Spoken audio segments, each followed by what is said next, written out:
All right. A federal high court in Abuja has ordered the Attorney General of the Federation and Minister of Justice to reopen investigation and prosecution of those who murdered the founder of Newswatch magazine, Dele Giwa, 38 years ago. Now, Dele Giwa was murdered on October 19th, 1986 in his Lagos office through a letter bomb. Apart from Dele Giwa, the court also ordered that the killings of other journalists and the cause of their duties must be investigated and perpetrators brought to book in line with the provisions of the law. According to International Press Institute, a total of 45 journalists were killed globally in connection with their work in 2021. Also, a 2021 Press Freedom Report revealed that the media industry recorded 7 unresolved killings, 300 violations and abuses affecting 500 journalists, media workers, and media houses since 2015. One among many unresolved murders of journalists is that of Dele Giwa, editor and founder of Newswatch magazine. He was killed by a parcel bomb in his home at Ikeja, Lagos in 1986. Now, Justice Ekpu has ordered the federal government to reopen its case and commence prosecution. Apart from Dele Giwa, the court ordered the killings of other journalists in the discharge of their lawful duties must be investigated and perpetrators brought to book in line with the provisions of the law. The federal government has been ordered to ensure adequate protection and safety of lives of journalists as enshrined in Section 39 and 33 of the Constitution and Articles 4 and 9 of the African Charters on Human and People's Rights. Celestina Iria, TVC News, Abuja. Joining us in the studio is columnist, essayist, and TV host Sam Omatseye. Good morning. Morning. It's good to have you join us this morning. My pleasure. Right, let's talk about the man, Dele Giwa. We know that 38 years now, Nigeria has been trying to unravel those behind his death. But let's dig into history a bit because a majority of persons may not know who Dele Giwa was and what he did as a journalist. So let's begin from there before we look at what the government wants to do.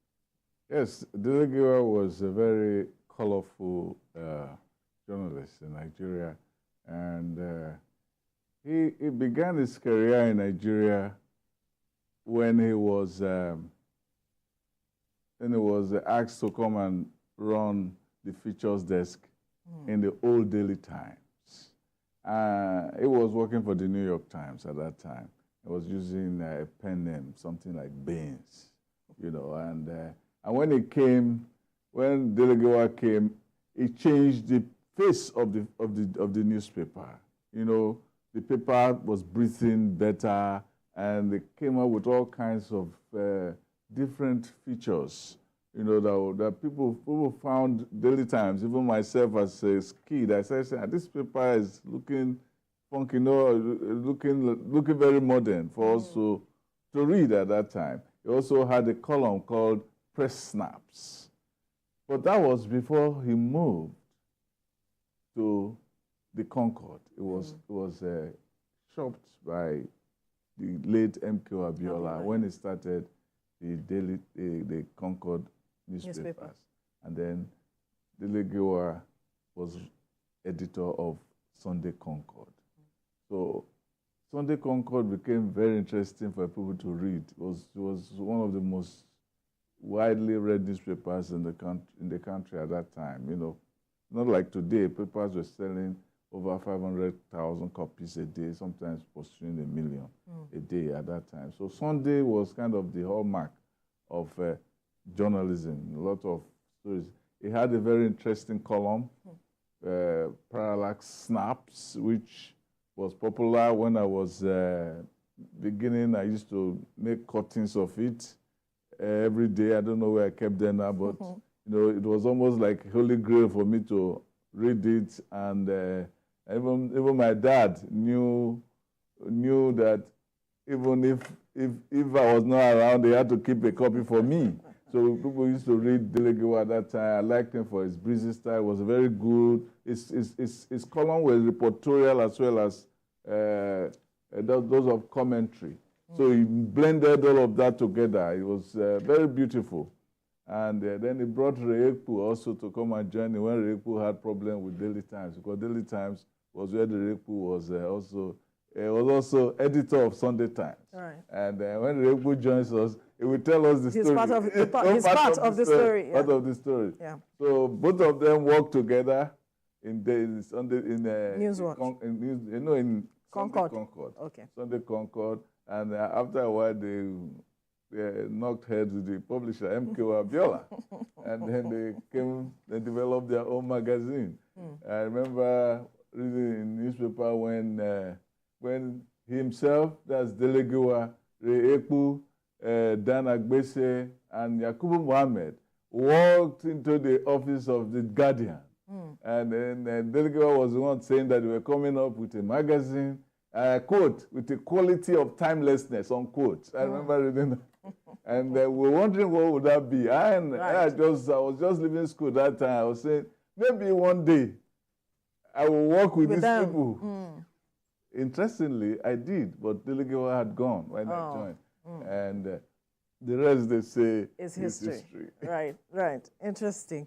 But before we bring in Ekpu, who will be talking to us about his side of the story, you mentioned something about having clippings or cuttings of some of his writing. Yeah. I wonder how that influenced your style of writing. A great deal. As I talk to you now, I can remember some of the lines from Dele Giwa.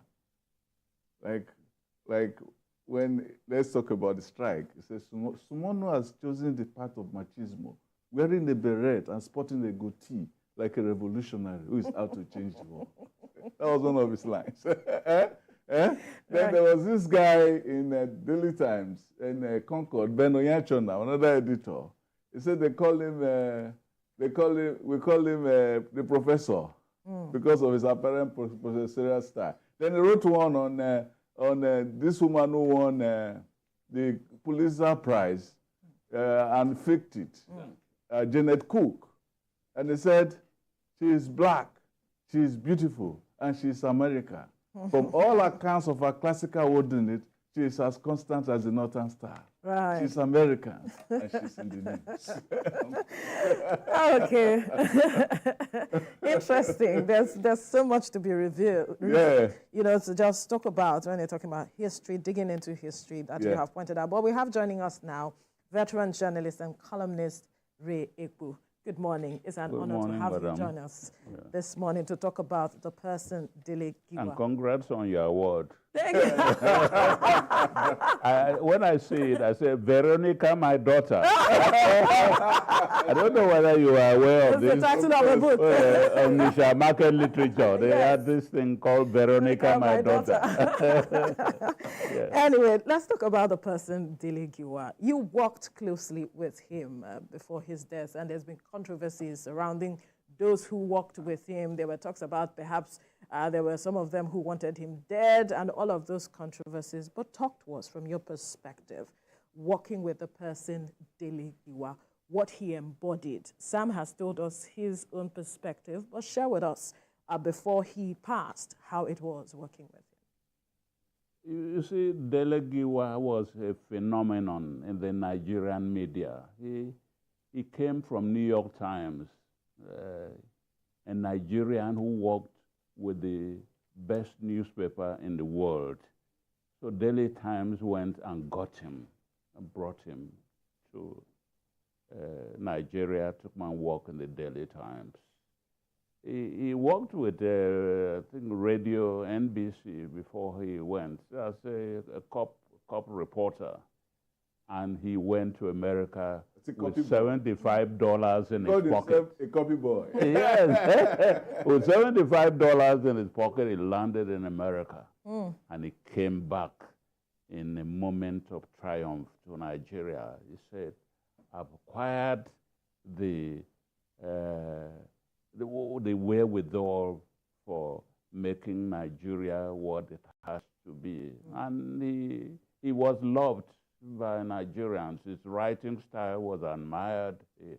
He wrote from the heart. He would talk about his people, his parents, and so on. in a manner that you can relate to as a human being. So he brought this humanism into his journalism, what is generally called the new journalism. And we try to practice it in Newswatch, not just state the facts, but state the facts in a way that would captivate people. And I think that is one of the attributes of Newswatch of those days. Investigative journalism plus the way you would write it, it would look like fiction, but it's non-fiction. Right. Yes. So let's look at the situation surrounding his death. It is said that he received a parcel that was tagged from the commander-in-chief, and that it was a parcel, it was something like regular, so to speak, and then the unfortunate incident, but that he was present with a colleague, the bureau chief from London, so to speak, in his house when the incident happened. But then there's been, controversies surrounding who is behind his death, even though the federal government is saying we need to get to the root of this matter, as critical as it is. But what did you know? What happened? If you could tell us what happened that particular day, because reports say that his family had to move in to stay with you after that incident. The military government at the time was a draconian military government, which just passed over from Buhari's dictatorial government to Babangida's another dictatorial government. And the journalism practice at that time was like walking on a minefield. You needed to be extra careful. And that was the time that Newswatch was born in January 1985. And they did not seem to accept that Nigerians had the right to know what was going on within their government, whether the government was elected or unelected. You know, the military has this mentality that power, that might is right. So once they hold the gun, they even said, we dominate our environment.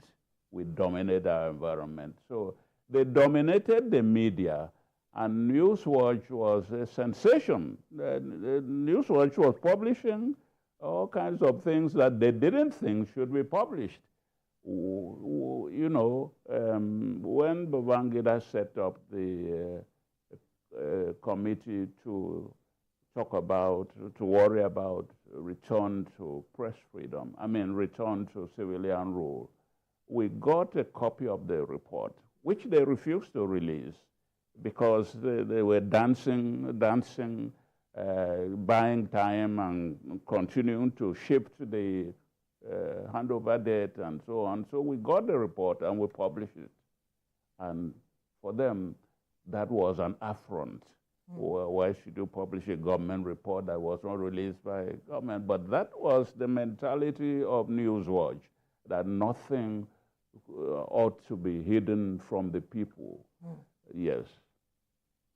Right. Now, do you want to recall the trauma that day that it happened? Because The what? The trauma. Yes. The trauma that day, you know, among the Newswatch staff, among the family, because there was a picture of you were wearing just a shirt and trousers, and you looked very, very distraught and lost in that picture.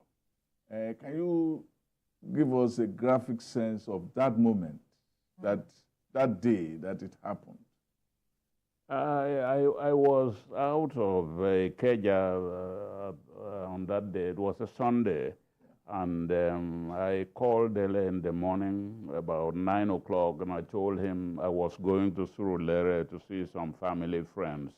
He said, okay, I hope you will come back before 12, because we were scheduled to have a meeting, a company meeting at 1 o'clock. So I said, yes, I'll be well back before 12. And then I left, and went with my wife and to Surulere, finish what we were doing, and coming back around Allen roundabout, I saw Kayode Soyinka, our London correspondent. He was in nightwear, long nightwear, splattered with blood. I said, Kayode, what's happening? Where are you going to? You look mad. He said, Dele has been bombed. Dele has been bombed. That didn't get to me. I didn't understand. He said, Dele has been bombed. He kept saying, Dele has been. I said, enter the car. So he entered the car. He was just walking like a madman. I couldn't get it. He entered the car. I drove back to 25 Talabi Street. Dele and I lived in two wings of a duplex on 25 Talabi. So I saw a huge crowd standing outside. I said, what is happening? So Dele has been bombed, parcel bombed. So I told my wife to get down, and I tried to start the car. I hit somebody's car. I started again. I hit another person's car. So one lady came to me and said, Uncle Ray, I'm sure you can't drive in the mood in which you are. Let me drive you to wherever you want to go to. I said, I want to go to Foundation Hospital, First Foundation Hospital, which was owned by Dr. Tosin Ajayi, who was our friend. That was the hospital we used in Ikeja. So I got there and saw Tosin. I saw the nurses that were running up and down. I said, where is he? Where is he? Where is he? They took me to one room. It was covered, and then I was hitting him. I said, Dele, open your eyes, see me, I'm here, I'm here. Just I said, but he's dead already. I broke down. That's when I collapsed. I said, dead? My friend that I spoke with this morning is dead? So I started, gathered myself together. I started calling the directors of Newswatch and some of the senior staff to come to the hospital. So it was at the hospital that we put together a press release stating what happened, the events of the last few days that culminated in his being assassinated and so on. It was, as you said, a very traumatic period for me. The entire building, we condemned it, moved his people into my own wing of the building. Kayode Soyinka moved into my own wing of the building, and we all tried to manage. I lost 10 kilograms within 2 weeks without doing anything. I lost my memory for 1 year. You could talk to me for 1 hour, I would make sense, but after that, everything would go. I mean, that was the limit. I've never had an experience like that. You see, my right thumb was twitching for like 1 week. It was doing like this for 1 week before that incident. I didn't understand what it meant. I talked to a doctor, he said he couldn't help me. I'm sure that it will come back to normal. It just kept doing this for 1 week. And then when Dele was killed, it stopped. Amazing. It's never happened to me. It never happened to me before. It's never happened to me after that. Yeah. Right. So your thumb was warning you. Telling him that something was going to happen. But you didn't know what it was warning you about. Right. Your thumb was warning you. Yes. And you didn't read the meaning of the thumb. It was a thumb print. Yes. Yes. Now, how did that impact the journalistic work at Newswatch? How did that impact how the operations of the members of that organization? Fabulous impact. It showed us two things, that Nigerians appreciated journalism, particularly investigative journalism that was after the truth. Nigerians came in droves to our office. For like 1 week, we were just receiving people coming to give condolences and so on, while the police were also coming around, picking what they could pick from the scene of the accident and interviewing some of us and so on. For a whole week, the place, Nigeria, I think, shifted to Newswatch within that period, if I can put it that way. People were coming in droves and writing statements and writing condolence messages, and so on. So on Thursday of that week, I said to our colleagues, we have to shut the place because the magazine cannot fail to come out. We must come out. That is the only way to defeat the enemy. So on Thursday, we shut the place. We said, no receiving of visitors, no going out by staff. We all must stay here night and day and produce the magazine. The magazine must be seen on the streets on Monday. That is the only way we can do it for the enemy to know that we have not lost totally. Right. Even though we've lost Dele Giwa, even though we have lost a beautiful writing, but Newswatch is there. And that's what we did. And Newswatch came out on Monday. A lot of people were shocked. They said, in this period, what these people were going through, they were seeing me with the police every day and so on. But on Monday, I said, I'm not seeing anybody. Tuesday, Wednesday, Saturday, we put the paper to bed. And the paper came out on Monday. You have to also tell us a little bit about your closeness to Dele, because you were in Daily Times. You were Daily Times writing a column, and you were on Sunday Times, actually. Yes, Sunday Times. Column. Yes. And you had problem with them in the Sunday Times, and then you moved over to the Concord. And then we had one page where Dele Giwa was writing the column at the top, and your column was under Dele Giwa. Yes. And it was seen as the most powerful page in journalism at that time. Now, that was your professional closeness. Now tell us about how close you were as a person, because you once told a story about how you wanted to take a book. Dele Giwa was not around, the wife was around, and you just walked straight into his bedroom to take the book. Yes. Yes. It was an amazing relationship, and I don't wish I can have that kind of relationship anymore with anybody, because it affected me terribly when he died. You see, I met him in June 1980. He came along with other editors to Calabar, where I was working as editor of the Chronicle. I was editor of the Nigerian Chronicle, one of these state-owned newspapers at the time. So the conference of the Guild of Editors was holding in Calabar, and he came along with them. And we had been reading each other's columns, my own, and he was reading mine in the Chronicle, and I was reading his in the Concord. And we met for the first time physically. And I took him to a library and showed him what library resources, research materials we had, and so on. We had a good time during the conference. And then December of that year, I got a job with the Daily Times as editor of Sunday Times. It was actually the managing director who sent for me. He said he wanted to have a conversation with me. Emmanuel Dagogo Jaja, that was his name. So I went and I saw him in his office in Kakawa Street. That used to be the famous headquarters of the Daily Times in those days. And he brought a number of newspapers. He said, Ray, I want us to discuss these newspapers. I said, okay. So we looked at the papers one after the other, and I did some analysis of the papers. And he said to me, I would like you to come and work as editor of Sunday Times.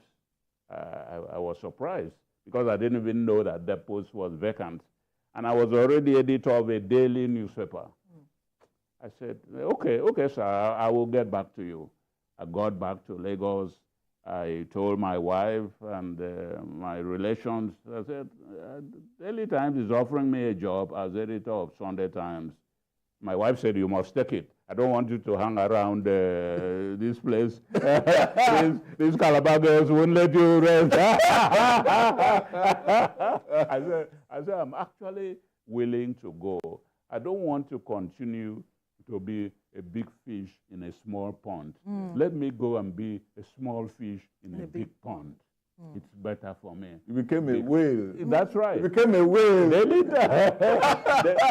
Times had 13 publications, the biggest in Africa. So it was a different place to work. It was a better place to work. And I thought I could benefit from working in Daily Times as editor of Sunday Times. And Sunday Times was the highest selling newspaper at the time, more than 500,000 copies. And I said, that was a challenge. I can make it, I can take it higher, you know, if I have the support and the cooperation. So I took the job and I took a pay cut. The salary was lower. I came to meet them. They said, that's the salary. I said, okay, I will take it. So I took it and came. And then when I got into trouble, I think the government was putting pressure on the managing director. This man's column is giving us problems and so on. So they removed me from Sunday Times and took me to Business Times, which was purely a business newspaper, business and economy newspaper. So I didn't refuse the job because it was a lower job and in terms of ranking in the Daily Times environment. But I took it. I said, that's a challenge for me to edit a business newspaper. I went out, bought business books and newspapers and magazines and so on. I said, I will make the difference. So I went.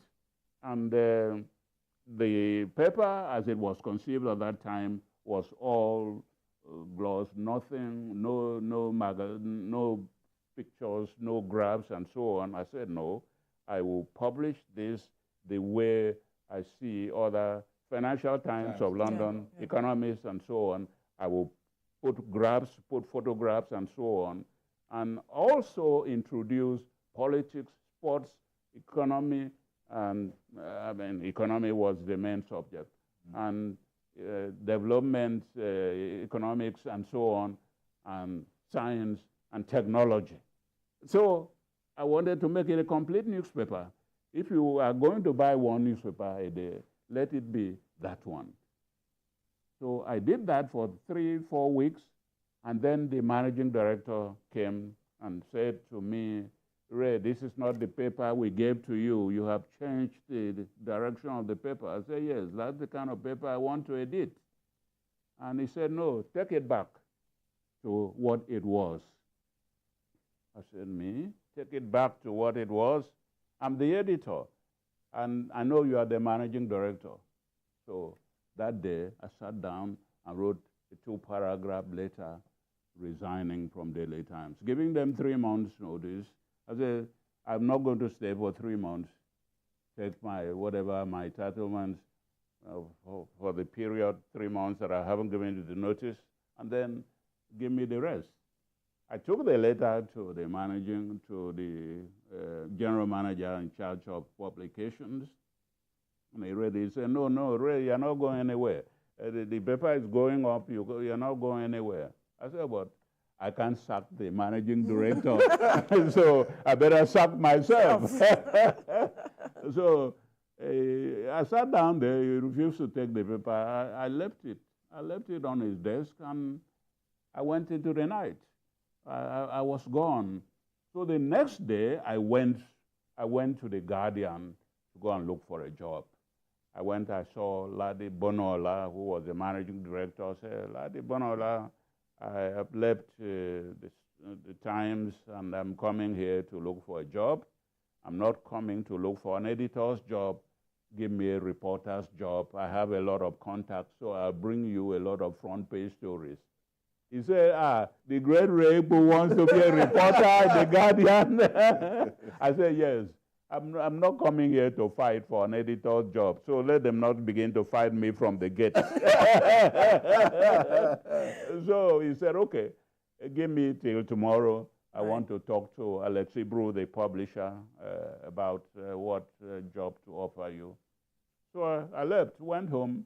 In the evening, Dele Giwa came, and I told him I went to the Guardian to look for a job, and I'm told to come back tomorrow. He said, no, you're not going to the Guardian, you are coming to Concord. Doyin and Yakubu and I, we have met with Chief Abiola, and he has created the post of chairman of editorial board for you. So you are going to be chairman of the editorial board. I said, no, I don't want to come to the Concord because you and I are very, very close. And if anything happens to one of us, it will be happening to the two of us, and nobody can save the other.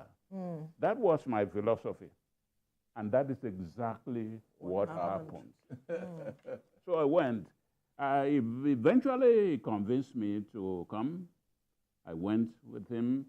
They asked me, Doyin asked me to come and negotiate my salary. I said, I've given Dele Giwa the power of attorney to negotiate my salary. So Doyin said, what sort of relationship is this? What sort of friendship is this?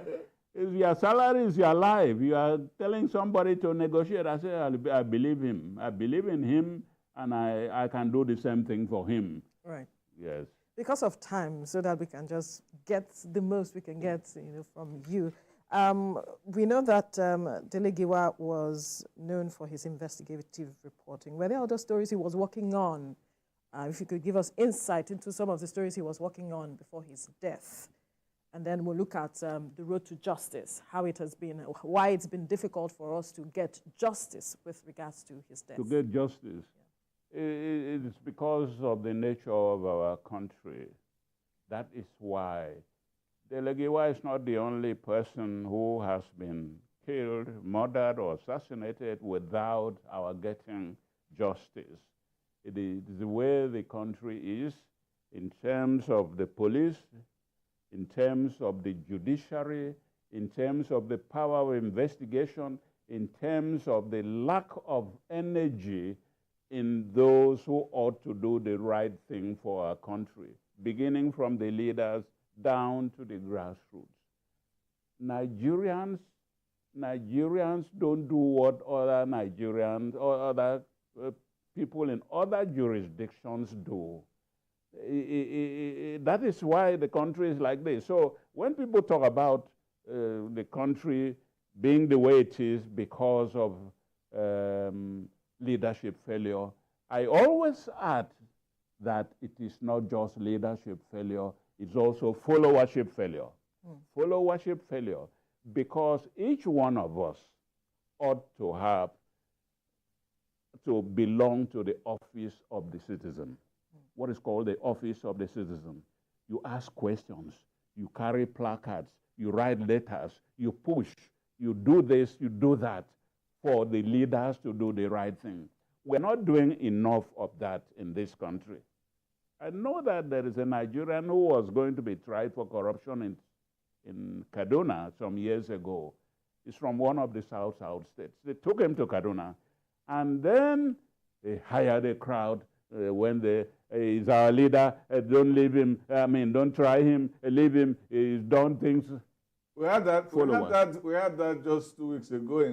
Yes, the man left, he went to Dubai, they arrested him in Dubai and took him to London and tried him and jailed him there.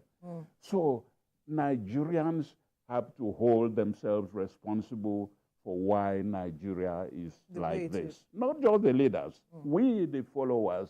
I don't think a number of Nigerians are ready to sacrifice their time, their life, and so on. My dear, I've been put in detention 6 times. I still come back and fight.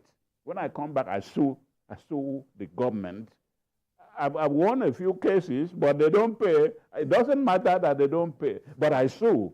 That's evidence that they were wrong and I was right. Right. Yes. I recall when I was news watcher, one time we had a conversation about qualification to be a staff of Newswatch.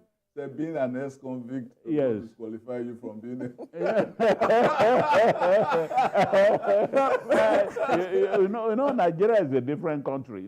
The way we were working in Newswatch, we wanted to, we thought we could have a different organization within Nigeria, but you couldn't possibly have it. You know how we employed Sam Omatseye? You don't know? No. Okay. I was the editor of the letters page, and then I saw this beautifully written letter, and I said, and in those days, you had to write your full address, name and full address. So I took the letter, I showed to Dele. I said, I've seen this beautiful letter. I want to get in touch with whoever wrote it. If it's not working, we can employ him. If it's working somewhere, we can take him, bring him here. He said, okay, call him. He was in Benin. And I called our Benin office. I said, get in touch with this guy. I want to speak to him. Bring him to the office. Let him speak to me. So he called him and arranged, and I spoke to him. I said, I've just read through your beautiful letter. We want to talk to you. We'll pay your transport. You come to Lagos and meet us. So he came to Lagos. I took him to Dele Giwa, and the article, the letter had already been published in Newswatch. And Dele said, you wrote this letter? He said, yes. You sure? He said, yes. Dele said, you are hired. and the man was confused. He didn't come here to look for a job. Dele said, you are hired. That is the kind of organization that we wanted to build. In fact, the other guy that we employed that way was Onome Osifo Whiskey. When I was editor of Sunday Times, he was a trainee at the Daily Times Training College in Surulere. So they assigned him as an intern. He came, I gave him an assignment. He wrote one beautiful article, which I published in the Sunday Times. It was so beautiful, I cut it and kept it. And then when I left and went to Concord, I said to Dele, this thing, we are having a problem with you, Abiola. If we start Newswatch, there's somebody I would like to bring. So when we started, I brought the article, I showed to Dele, and Dele read through it. He said, Ray, I'm sure you are the one who wrote this article. I said, no, how can I write an article for my staff? He's the one who wrote it. He said, call him. So I called him. The next day he came, and Dele showed him. He was surprised because he was like 3 years old, and I still kept it. Dele showed it to him. He said, yes, I wrote it. Are you sure it's not Ray who wrote it for you? He said, no. You are hired.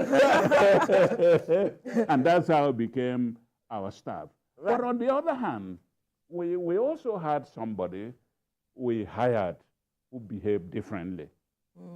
Right. Because of time, I just want us to touch on some other issues, especially now that the federal government is looking into the matter. I'm wondering if you believe that we'll be able to unravel the truth at the end of the day with regards to Dele Giwa's death. The federal government is saying that we need to get to the root of who killed him, who was behind his assassination. Are you confident that we will get results at the end of the day? We'll be able to find these persons? They should get to the root, because a lot of documentation took place between 1986 and 2001 when the tribunal, Oputa tribunal, was held. Yes. Gani Farahimi made presentations. Gani did a lot of work, the irrepressible lawyer who was our lawyer. He did a lot of work all the way to the Supreme Court. So all of those documents are there. The investigating policeman, Abubakar Saf, made a presentation at Abuja.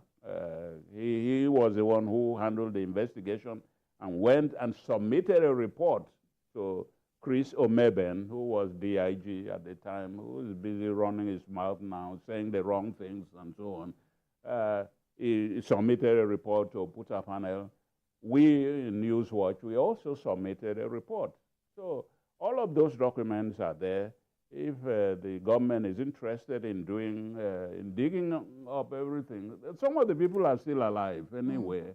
Two of the persons who were accused are still alive. Major Basharon, who they were sending on errands, even when I was given the International Editor of the Year award in 1987, they sent a team, military team, to come and check what we were doing to monitor our movements and so on. What a country. People have recognized their own citizens. They came to New York. It was later that we found out they were hovering around the scene, around our hotels, around where we received the award and so on. My God, we've gone through a lot in this country. Yes. So I believe that it is possible to get to the root of it if the government is serious about it.